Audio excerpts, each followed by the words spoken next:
Ya, yang pertama tentu saja adalah PSSI tidak bisa lepas dari tanggung jawab karena ini adalah juga mesin organisasi.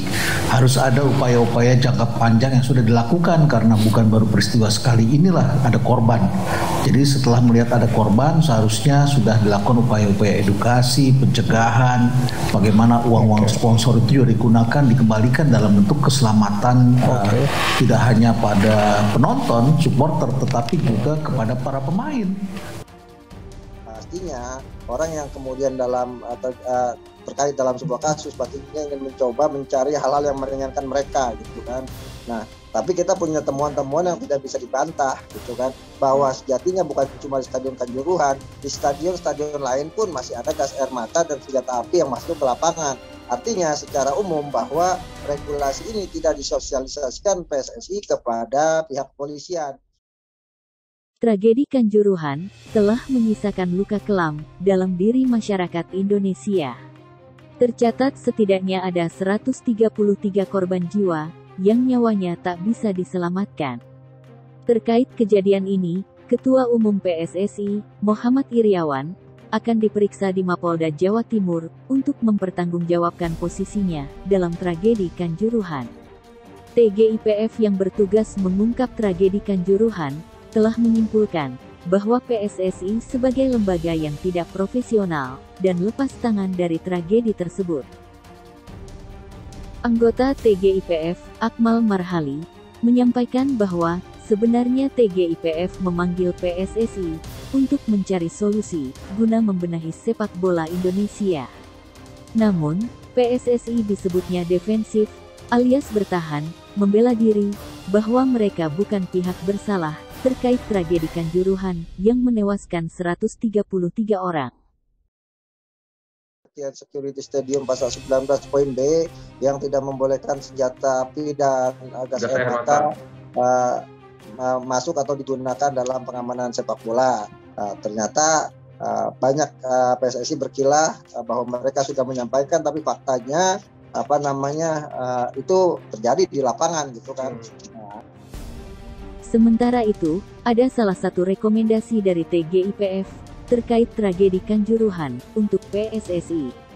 Dalam rekomendasi tersebut, tertulis yaitu, menyarankan Ketua Umum PSSI dan seluruh jajaran Komite Eksekutif atau Exco mengundurkan diri sebagai bentuk tanggung jawab moral atas jatuhnya ratusan korban dalam tragedi Kanjuruhan. Hal itu tertulis dalam bab 5, Laporan Investigasi TGIPF Tragedi Kanjuruhan, tentang kesimpulan dan rekomendasi.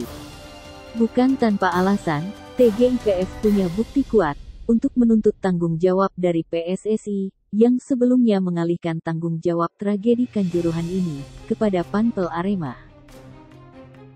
Pembiaran terhadap hal-hal yang sudah kita lihat ini adalah sangat berisiko.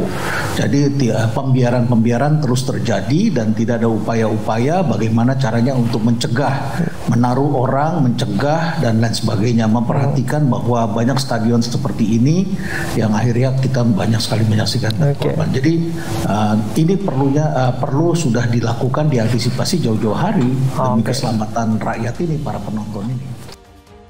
Terangkum dalam laporan TGIPF, ada 8 pelanggaran fatal PSSI atas tragedi Kanjuruhan yang telah menewaskan ratusan korban jiwa itu. Yang pertama, PSSI tidak melakukan sosialisasi atau pelatihan yang memadai tentang regulasi FIFA dan PSSI kepada penyelenggara pertandingan, baik kepada panitia pelaksana, aparat keamanan, dan supporter. Kedua, tidak menyiapkan personel match komisioner yang memahami tentang tugas dan tanggung jawabnya, dan sesuai dengan kualifikasi yang diperlukan dalam mempersiapkan dan melaksanakan pertandingan, sesuai dengan SOP yang berlaku. Ketiga, tidak mempertimbangkan faktor resiko saat menyusun jadwal kolektif penyelenggaraan Liga 1. Keempat, adanya keengganan PSSI untuk bertanggung jawab terhadap berbagai insiden atau musibah dalam penyelenggaraan pertandingan yang tercermin di dalam regulasi PSSI, Regulasi Keselamatan dan Keamanan PSSI 2021, yang membebaskan diri dari tanggung jawab dalam pelaksanaan pertandingan. Kelima, kurangnya transparansi dan akuntabilitas dalam pengelolaan liga oleh PSSI. Keenam, adanya regulasi PSSI yang memiliki potensi konflik of interest di dalam struktur kepengurusan, khususnya unsur pimpinan PSSI atau eksekutif komite yang diperbolehkan berasal dari pengurus atau pemilik klub.